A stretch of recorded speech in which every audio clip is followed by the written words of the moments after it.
नमस्कार दोस्तों, कैसे हैं आप सभी के मैं आपके चैनल द सक्सेस पॉइंट पे एक बार फिर से भारत के भूगोल के महत्वपूर्ण प्रश्नों की श्रृंखला में आपका स्वागत करता हूं। बहुत ही लाजवाब सेशन की सीरीज़ चली है दोस्तों। उम्मीद करता हूं कि आप सबको पसंद आ रहा होगा। इसी तरह से अपना प्यार बनाए रहिए, चैनल का सपोर्ट कीजिए, ज़्यादा से ज़्यादा वीडियो को शेयर कीजिए, लाइक कीजिए। वीडियो को कैसी लगती है कमेंट में ज़रूर बताएँ। हमारा प्रयास रहता है कि हम हर दिन कुछ बेहतर करें। दोस्तों, जितना ज़्यादा से ज़्यादा लोग इस चैनल से जुड़ेंगे, ज़्यादा से ज़्यादा लोग इस वीडियो को देखेंगे, उतना हमारा मनोबल बढ़ेगा, हम और अच्छा करने का प्रयास करेंगे। The success point at the rate का लक्ष्य है आपकी सफलता। दोस्तों, मेरी ईश्वर से प्रार्थना है कि आप सबका सिलेक्शन हो।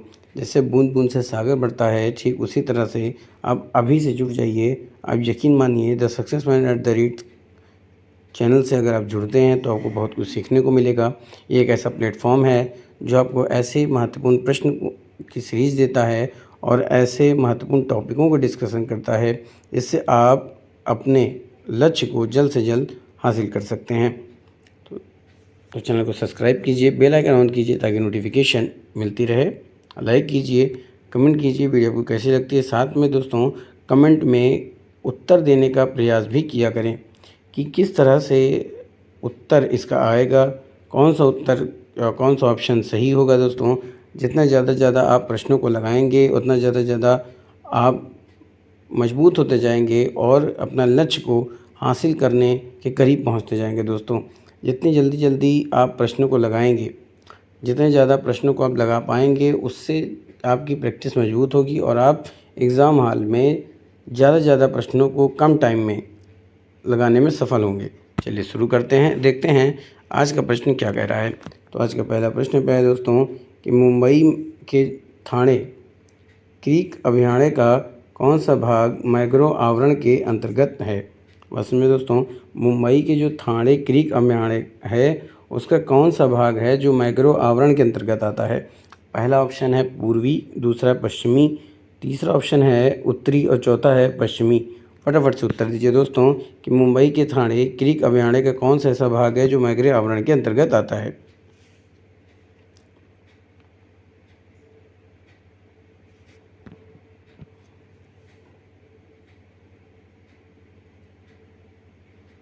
तो दोस्तों, मुंबई के थाने क्रीक अभयारण्य का जो भाग मैंग्रोव आवरण के अंतर्गत आता है वो आता है दोस्तों पश्चिमी। कौन सा? पश्चिमी। तो ऑप्शन आपका बी राइट हो जाएगा।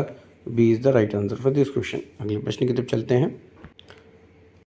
ये रहा दोस्तों अगला प्रश्न। अगला प्रश्न क्या कह रहा है कि निम्नलिखित में से कौन सा ओलिव रिडले समुद्री कछुओं के लिए विश्व का सबसे महत्वपूर्ण घोंसला बनाने वाला समुद्र तट है। बात सुनिए दोस्तों, कौन सा ऐसा समुद्र तट है जो ओलिव रिडले समुद्री कछुओं के लिए विश्व का सबसे महत्वपूर्ण माना जाता है। वही प्रश्न पूछ रहा है कि निम्नलिखित में से कौन सा ओलिव रिडले समुद्री कछुओं के लिए विश्व का सबसे महत्वपूर्ण घोंसला बनाने वाला समुद्र तट है। पहला ऑप्शन है गहीर माता बीच, दूसरा है पारादीप समुद्र बीच, तीसरा है ताजपुर बीच और चौथा है मंदारमणी बीच। तो फटाफट से उत्तर दीजिए। पहला ऑप्शन क्या कह रहा है कि गहीर माथा बीच, दूसरा है पारादीप समुद्री बीच, तीसरा है ताजपुर बीच और चौथा है मंदारमणी बीच। फटाफट से इसका उत्तर दीजिए।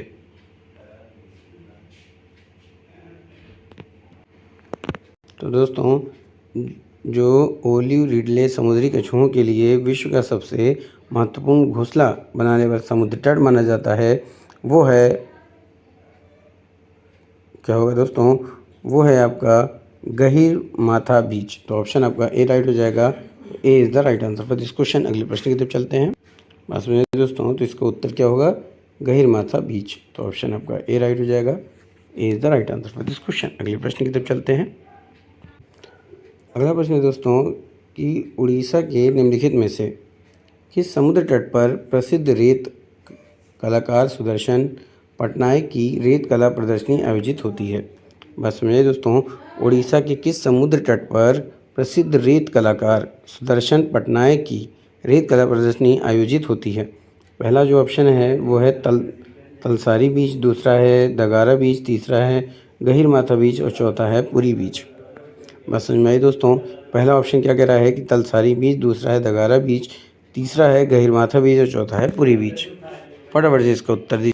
तो दोस्तों, उड़ीसा के निम्नलिखित में से जिस समुद्र तट पर प्रसिद्ध रेत कलाकार सुदर्शन पटनायक की रेत कला प्रदर्शनी आयोजित होती है, वो समुद्र तट कौन सा है? तो वो समुद्र तट है प्यारे दोस्तों पुरी बीच। तो ऑप्शन आपका डी राइट हो जाएगा। तो D is the right answer for this question. अगले प्रश्न की तरफ चलते हैं।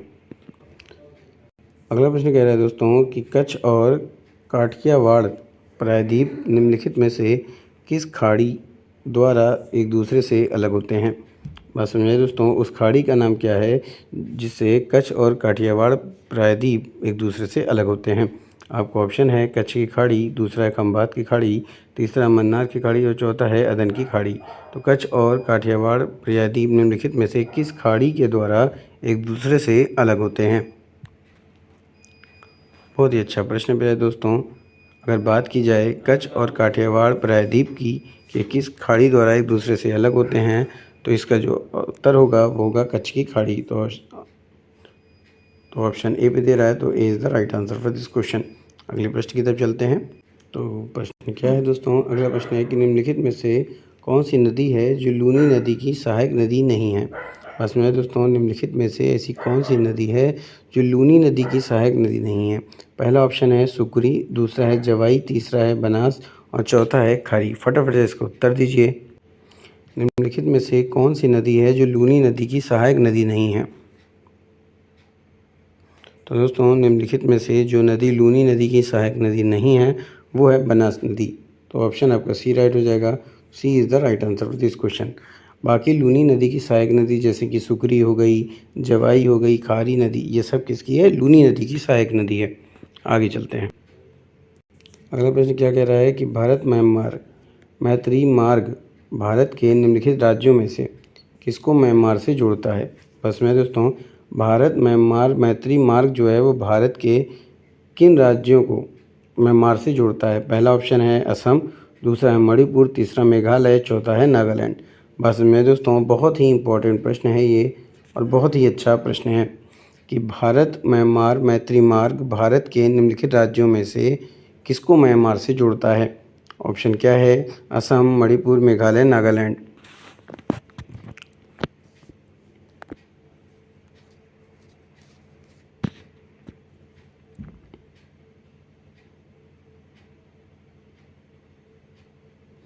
तो दोस्तों, भारत म्यांमार मैत्री मार्ग भारत के जिन राज्यों को म्यांमार से जोड़ता है वो ऑप्शन क्या होगा? वो होगा मणिपुर, जो कि ऑप्शन बी पे दे रहा है। तो B is the right answer for this question. अगले प्रश्न की तरफ चलते हैं। अगला जो प्रश्न है वो है जोंगसोंग चोटी किस राज्य में स्थित है? भाषण में दोस्तों, प्रश्न क्या है कि जोंगसोंग चोटी किस राज्य में स्थित है? पहला है सिक्किम, दूसरा पश्चिम बंगाल, तीसरा मणिपुर और चौथा है नागालैंड। फटाफट से इसका उत्तर दीजिए कि जोंगसोंग चोटी किस राज्य में स्थित है।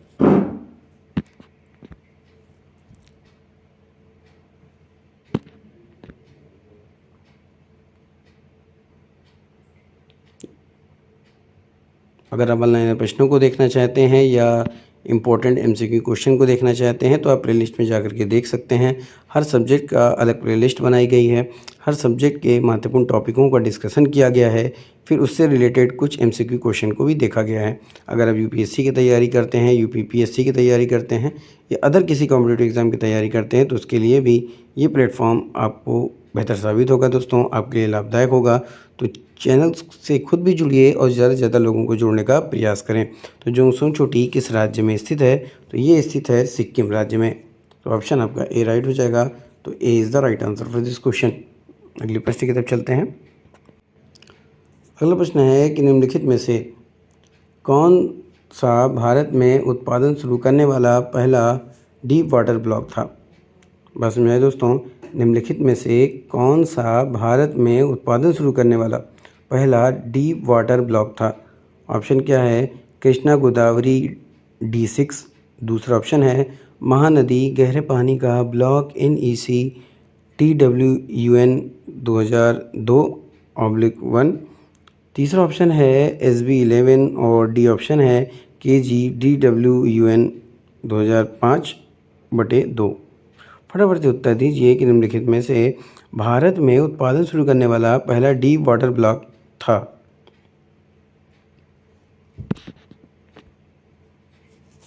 अगर अभी तक आपने चैनल को सब्सक्राइब नहीं किया तो चैनल को सब्सक्राइब कर दीजिए, बेल आइकन ऑन कर दीजिए ताकि नोटिफिकेशन मिलती रहे।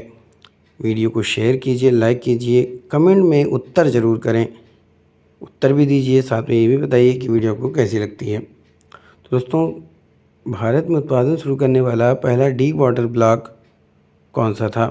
तो डीप वाटर ब्लॉक था कृष्णा गोदावरी D6। तो ऑप्शन ए पे दे रहा है, तो A is the right answer for this question. अगले प्रश्न की तरफ चलते हैं। अगला जो प्रश्न है वो है, निम्नलिखित में से कौन सी मिट्टी मुख्य रूप से पश्चिम बंगाल के राढ़ क्षेत्र में पाई जाती है? बात समझ में आई दोस्तों? निम्नलिखित में से कौन सी मिट्टी है जो पश्चिम बंगाल के राढ़ क्षेत्र में पाई जाती है? पहला ऑप्शन है जलोढ़ मिट्टी, दूसरा है लाल मिट्टी, तीसरा है काली मिट्टी और चौथा है एसिड सल्फेट मिट्टी। फटाफट से उत्तर दीजिए, निम्नलिखित में से कौन सी मिट्टी है जो पश्चिम बंगाल के राढ़ क्षेत्र में पाई जाती है? अगर बात की जाए दोस्तों, जो मिट्टी मुख्य रूप से पश्चिम बंगाल के राढ़ क्षेत्र में पाई जाती है वो पाई जाती है लाल मिट्टी। ऑप्शन आपका बी राइट हो जाएगा, तो B is the right answer for this question. दोस्तों, लाल मिट्टी लाल कलर की क्यों दिखाई देती है? तो लाल मिट्टी लेटराइट की अधिकता के कारण वो लाल दिखाई देती है। बस समझाइए दोस्तों, आगे चलते हैं। ये रहा एक और महत्वपूर्ण प्रश्न। प्रश्न क्या कह रहा है कि निम्नलिखित में से किस राज्य से होकर स्वर्ण रेखा नदी नहीं बहती है? बस में दोस्तों, स्वर्ण रेखा नदी जो है वो किस राज्य से होकर नहीं बहती है? तो दोस्तों, फटाफट से उत्तर दीजिए, स्वर्ण रेखा नदी किस राज्य से होकर नहीं बहती है? आइए देखते हैं। तो स्वर्ण रेखा नदी की बात की जाए तो स्वर्ण रेखा नदी झारखंड राज्य से होकर बहती है, उड़ीसा राज्य से बहती है, पर छत्तीसगढ़ राज्य से नहीं बहती। बात समझ में दोस्तों, स्वर्ण रेखा नदी छत्तीसगढ़ राज्य से नहीं बहती है, तो ऑप्शन आपका सी राइट हो जाएगा, तो C is the right answer for this question. अगले प्रश्न की तरफ चलते। अगला प्रश्न है कि निम्नलिखित में से कौन सा स्थान भारत और वास्तव में एशिया में पहला जल विद्युत पावर स्टेशन है? बस में दोस्तों, प्रश्न क्या पूछ रहा है कि निम्नलिखित में से कौन सा स्थान भारत का पहला जल विद्युत पावर स्टेशन है? पहला है शिव समुद्रम झरना, दूसरा है बाणासुर सागर, तीसरा है कृष्ण राजा सागर और चौथा है स्टेनली जलाशय। बस में दोस्तों, कौन सा स्थान है जो भारत का पहला जल विद्युत पावर स्टेशन है? आपने ऑप्शन देखा, आपने प्रश्न देखा, फटाफट से उत्तर दीजिए कि कौन सा स्थान है जो भारत का पहला जल विद्युत पावर स्टेशन है।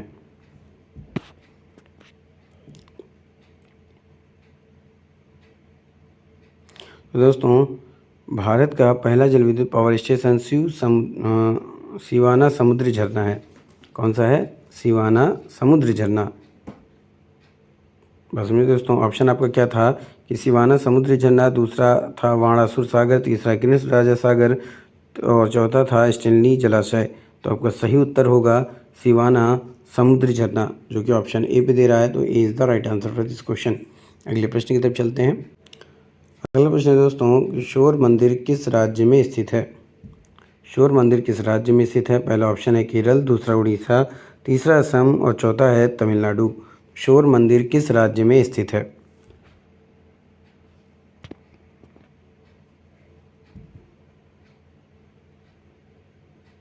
फटाफट से उत्तर दीजिए दोस्तों। शोर मंदिर की बात की जाए तो शोर मंदिर किस राज्य में स्थित है? तो शोर मंदिर स्थित है दोस्तों तमिलनाडु राज्य में। किस राज्य में? तमिलनाडु। तो ऑप्शन आपका डी राइट हो जाएगा, तो D is the right answer for this question. अगले प्रश्न की तरफ चलते हैं। अगला प्रश्न क्या है दोस्तों कि निम्नलिखित में से पाक जल डम मरुमध्य का सही स्थान कौन सा है? प्रश्न बहुत ही अच्छा है कि निम्नलिखित में से पाक जल डम मरुमध्य का सही स्थान कौन सा है? पहला जो ऑप्शन है वो है कच्छ की खाड़ी और खंबात की खाड़ी के बीच, दूसरा है मन्नार की खाड़ी और बंगाल की खाड़ी के बीच, तीसरा है लक्षद्वीप और मालदीव के बीच और चौथा है अंडमान और निकोबार द्वीप समूह के बीच। तो निम्नलिखित में से पाक जल डम मरुमध्य का सही स्थान कौन सा है? तो दोस्तों, अगर बात की जाए पाक जल डम मरुमध्य की कि कौन सा स्थान सही है, ठीक है दोस्तों, एक और तरह से प्रश्न पूछा जा सकता है कि पाक जल डम मरुमध्य जो है वो किस स्थान को कहते हैं? बात समझ में आई दोस्तों, किस स्थान को कहते हैं?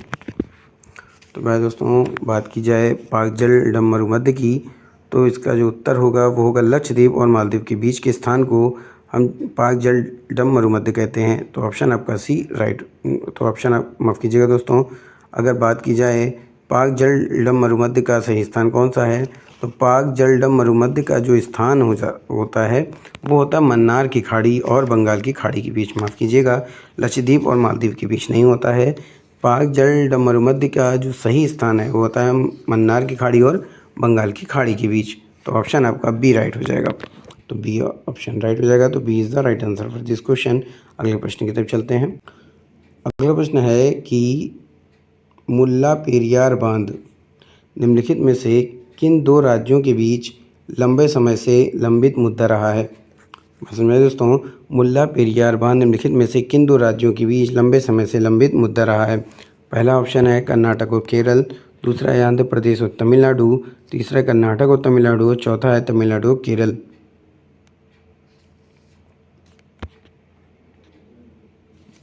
तो दोस्तों अगर बात की जाए मुल्ला पेरियार बांध की, तो मुल्ला पेरियार बांध जो है वो तमिलनाडु और केरल दो राज्यों के बीच लंबे समय से मुद्दा रहा है। ऑप्शन आपका डी राइट हो जाएगा। तो D is the right answer for this question. आगे चलते हैं। अगला प्रश्न है दोस्तों, असम में बराक घाटी निम्नलिखित में से किसके लिए प्रसिद्ध है? असम की जो बराक घाटी है वो किस लिए जानी जाती है, वह किस लिए प्रसिद्ध है? पहला ऑप्शन है पेट्रोलियम उत्पादन, दूसरा है चाय की खेती, तीसरा है बांस उद्योग, चौथा है कुटीर उद्योग। तो असम में बराक घाटी निम्नलिखित में से किसके लिए प्रसिद्ध है? तो दोस्तों अगर बात की जाए असम में बराक घाटी की, तो बराक घाटी किस लिए जानी जाती है? बराक घाटी जानी जाती है चाय की खेती के लिए। तो ऑप्शन आपका बी पे दे रहा है। तो B is the right answer for this question. अगले प्रश्न की तरफ चलते हैं। ये रहा दोस्तों अगला प्रश्न। अगला प्रश्न क्या कह रहा है कि सूची 1 को सूची 2 से सुमेलित कीजिए, यानी मिलान करना है, और सूचियों के नीचे दिए गए कूट का प्रयोग करके सही उत्तर का चयन करना है। एक तरफ कृषि उत्पाद दिया हुआ है, दूसरी तरफ मुख्य निर्माता दिया हुआ है। आइए देखते हैं। बस में दोस्तों एक तरफ कृषि उत्पाद दिया हुआ, दूसरी तरफ मुख्य निर्माता राज्य दिया हुआ है। आइए देखते हैं।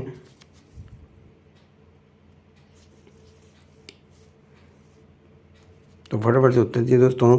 उत्पाद में दिया हुआ है कपास, ग्राम, काली मिर्च, अनानास। दूसरा दिया हुआ है मध्य प्रदेश, गुजरात, पश्चिम बंगाल और केरल। निर्माताओं में कौन कौन सा राज्य? मध्य प्रदेश, गुजरात, पश्चिम बंगाल, केरल। और उत्पादों में कौन कौन सा है? कपास है, ग्राम है, काली मिर्च और अनानास है।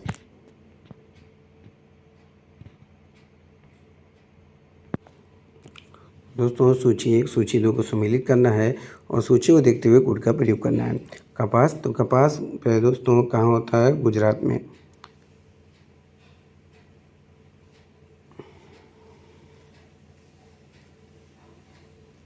ग्राम मध्य प्रदेश, काली मिर्च केरल और अनानास पश्चिम बंगाल। बात समझ में आई दोस्तों? ये देखते हैं कौन सा ऑप्शन दे रहा है। तो पहले का दूसरा होगा, दूसरे का पहला होगा, तीसरे का चौथा होगा और चौथे का तीसरा होगा, यानी 2 1 4 3। आइए देखते हैं। पहला दे रहा है पहले का बी यानी दूसरा, दूसरे का पहला यानी ए, तीसरे का डी यानी चौथा, चौथे का सी। दोस्तों यही ऑप्शन सही हो जाएगा। A is the right answer for this question. अगले प्रश्न की तरफ चलते हैं। अगला प्रश्न है, पिछले दशक में देखी गई निम्नलिखित घटनाओं में से कौन सी भारतीय उपमहाद्वीप में बीच बीच में होने वाली कमज़ोर मानसूनी बारिश से जुड़ी हुई है? पिछले दशक में देखी गई घटनाओं में से कौन सी भारतीय उपमहाद्वीप में बीच बीच में होने वाली कमज़ोर मानसूनी बारिश से जुड़ी हुई है? पहला है ला नीना, दूसरा है जेट स्ट्रीम की गति, तीसरा है अल नीनो और दक्षिणी दोलन, चौथा है वैश्विक स्तर पर ग्रीन हाउस प्रभाव।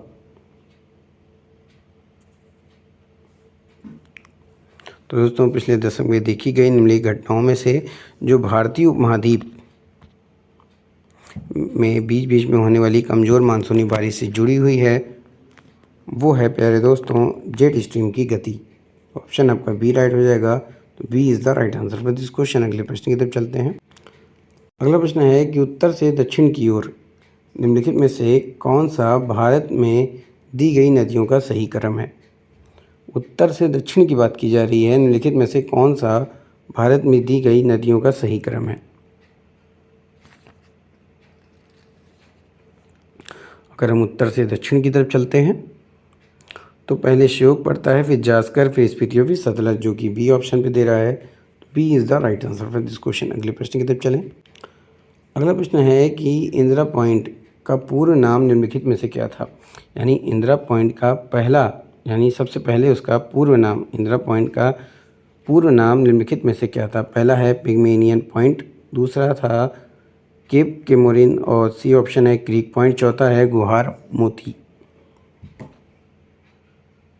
तो मेरे दोस्तों, अगर हम इंदिरा पॉइंट की बात करें तो इंदिरा पॉइंट का पूर्व नाम निम्नलिखित में से क्या था। तो इंदिरा पॉइंट का पूर्व नाम पिग्मेलियन पॉइंट था, जो कि ऑप्शन ए पे दे रहा है। तो A is the right answer for this question. अगले प्रश्न की तरफ चलते हैं। अगला प्रश्न है कि डेक्कन ट्रैप का निर्माण निम्नलिखित में से किस गतिविधि से हुआ था।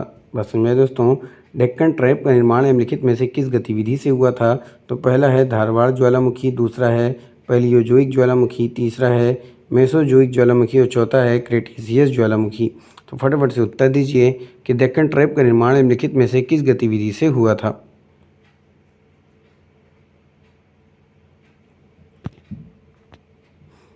चैनल को सब्सक्राइब कीजिए, बेल आइकन ऑन कीजिए ताकि नोटिफिकेशन मिलती रहे।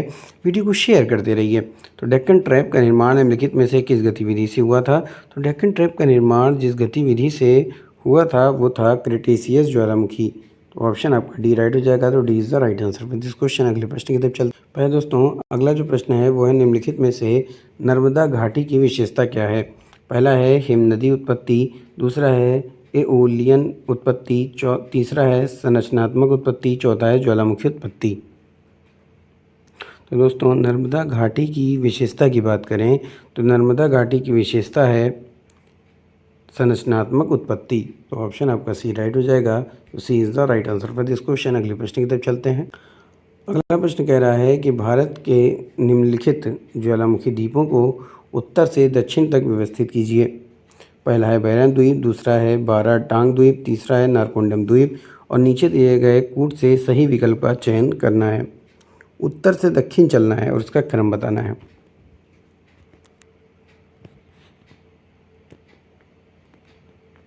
तो दोस्तों, पहला पड़ता है बाटांग द्वीप, उसके बाद आपका बैरन द्वीप और फिर नारकोंडम द्वीप।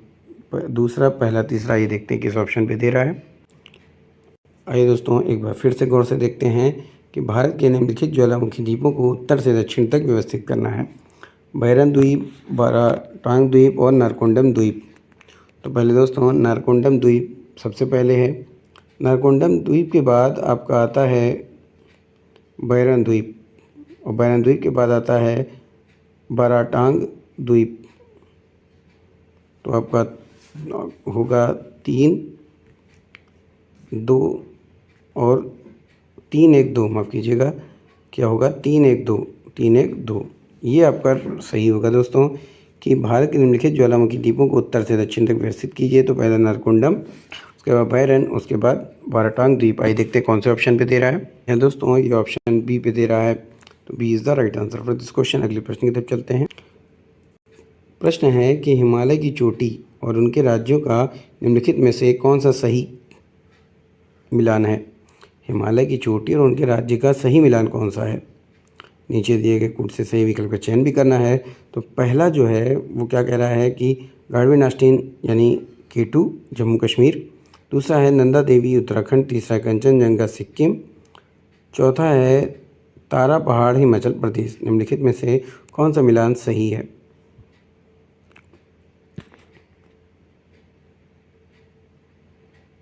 तो दोस्तों, गाढ़वी नास्टिन की बात करें तो ये जम्मू कश्मीर, नंदा देवी उत्तराखंड, कंचनजंगा सिक्किम, तारा पहाड़ हिमाचल प्रदेश। तो ये चारों ही सही हैं। पहले, दूसरा, तीसरा, चौथा यही होना चाहिए। देखते हैं कौन से ऑप्शन पे दे रहा है। पहले दोस्तों, ये ऑप्शन डी पे दे रहा है। तो D is the right answer for this question. अगले प्रश्न की तरफ चल। अगला जो प्रश्न है वो है हिमालय के संबंध में निम्नलिखित में से कौन सा कथन सही है? हिमालय के संबंध में निम्नलिखित में से कौन सा कथन सही है? पहला है हिमालय में नेपी और लेटे हुए वलय हैं। दूसरा, हिमालय टिथिस सागर से ऊपर उठा है। तीसरा है आरोजेनी तृतीय युग में हुई थी और उपरोक्त सभी। तो हिमालय के संबंध में निम्नलिखित में से कौन सा कथन सही है? दोस्तों, अगर बात की जाए हिमालय के संबंध में, तो हिमालय में नेपी और लेटे हुए वलय हैं, बिल्कुल सही है। हिमालय टेथिस सागर से ऊपर उठा है, बिल्कुल सही है।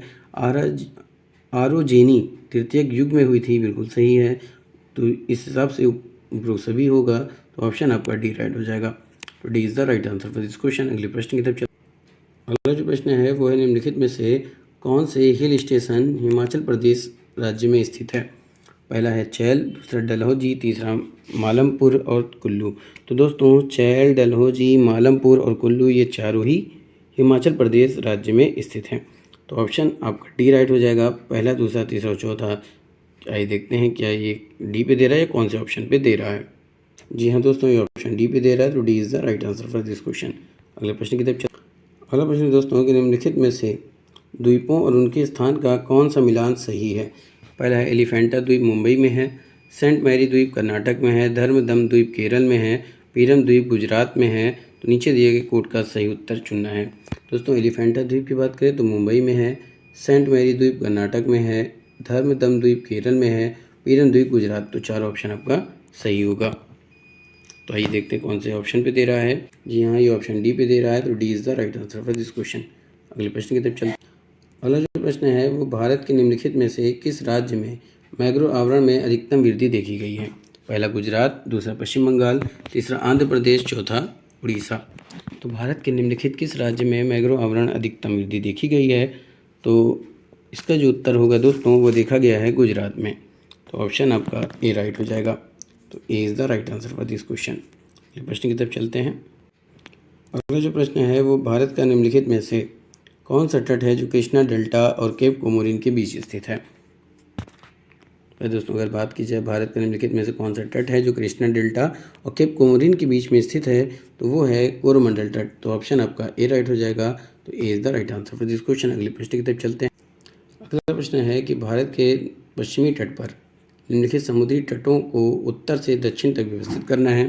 पहला डुमास बीच, दूसरा जुहू बीच, तीसरा मुजप्पनिम बीच और चौथा है मागा बीच। बस में दोस्तों क्या है? डुमास बीच, जूही बीच, मुजप्पिल लंगद। बस में दोस्तों मुजप्पी लंगद बीच और चौथा है बागा बीच। तो आइए देखते हैं कि इसका सही उत्तर क्या होगा। तो पहला तो डुमास बीच, दूसरा जूही बीच होगा, तीसरा होगा बागा बीच और चौथा मुजप्पी लंगद बीच। आइए देखते हैं कौन से ऑप्शन पे दे रहा है। तो ऑप्शन सी पे दे रहा है, तो C is the right answer for this question. अगले प्रश्न की तरफ चलते हैं। अगला जो प्रश्न है वो है मैकाल पहाड़ियों में अमरकंटक पठार निम्नलिखित में से किस नदी का उद्गम स्थल है? बस में दोस्तों प्रश्न क्या है कि मैकाल पहाड़ियों में अमरकंटक पठार निम्नलिखित में से किस नदी का उद्गम स्थल है? पहला दगधर, दूसरा नर्मदा, तीसरा चंबल, चौथा गंडक। तो मैकाल पहाड़ियों में अमरकंटक पहाड़ जिस नदी का उद्गम स्थल है वो है प्यारे दोस्तों नर्मदा। तो ऑप्शन आपका बी राइट हो जाएगा। B is the right answer for this question. तो ये था आज का शानदार महत्वपूर्ण प्रश्नों की श्रृंखला। उम्मीद करता हूँ कि आप सबको पसंद आएगा। तो फटाफट से वीडियो को शेयर कीजिए, लाइक कीजिए। वीडियो आपको कैसी लगती है कमेंट में जरूर बताएं। चैनल को सब्सक्राइब कीजिए, बेल आइकन ऑन कीजिए ताकि नोटिफिकेशन मिलती रहे। इसी जुनून के साथ फिर मिलेंगे, तब तक के लिए जय Hind, wish you all the best.